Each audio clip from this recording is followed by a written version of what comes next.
I craving big breakfast, so hari ni I nak pergi makan dekat Kenny Hill sebab dekat situ je sedap. Tapi sebelum keluar kita make up dulu. Make up hari ni simple je, soft-soft gitu. Sekarang memang suka make up yang natural, soft macam ni je. Sebab malas pun ya. So this is my makeup.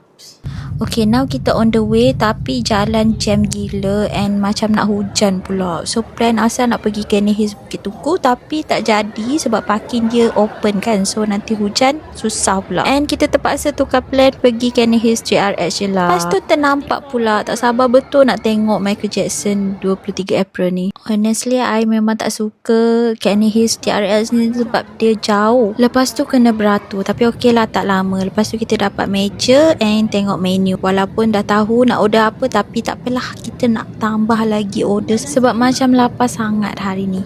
Okay, sambil-sambil tengok menu, nak try menu yang tak pernah kita try. I order iced tea, so ni dia. And beef pepperoni pizza yang 8 inch. And finally, this is my favorite big breakfast. So far dekat sini je big breakfast yang I rasa paling sedap. Tapi kalau korang tahu dekat mana lagi sedap, boleh komen dekat bawah. Dia memang meriah tau big breakfast kat sini, sebab tu I suka. Then I nak try dia punya iced tea ni, tak pernah order. The tea ice ni memang sedap, dia light coffee and atas tu Milo. And jom kita makan big breakfast ni.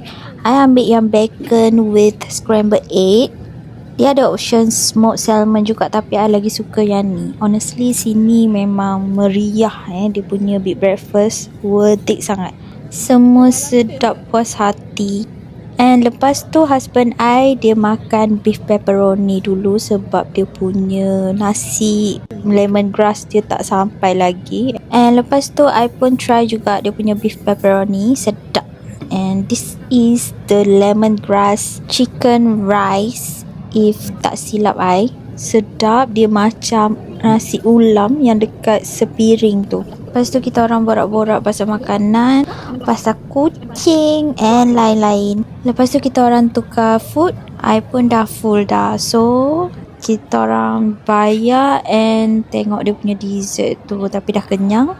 So keluar and pergi Sephora. Plan nak pergi tengok House Lab by Lady Gaga tapi terbeli pula dia punya mascara and I redeem body butter. Sebabkan dah penat and haus sangat duduk lama dekat Sephora tu and kita orang nak minum. So kita pergi Oriental Coffee, husband I minum ais kacang and I order teh tarik, and kat sini memang teh tarik dia sedap. Lepas tu I order egg tart. Lepas tu tak sabar nak balik sebab parcel I dah sampai di Asia ni. And then kita orang balik. Tahu dah malam dah. Macam biasa kita orang suka karaoke dalam kereta, layan jam. So tu saja, bye.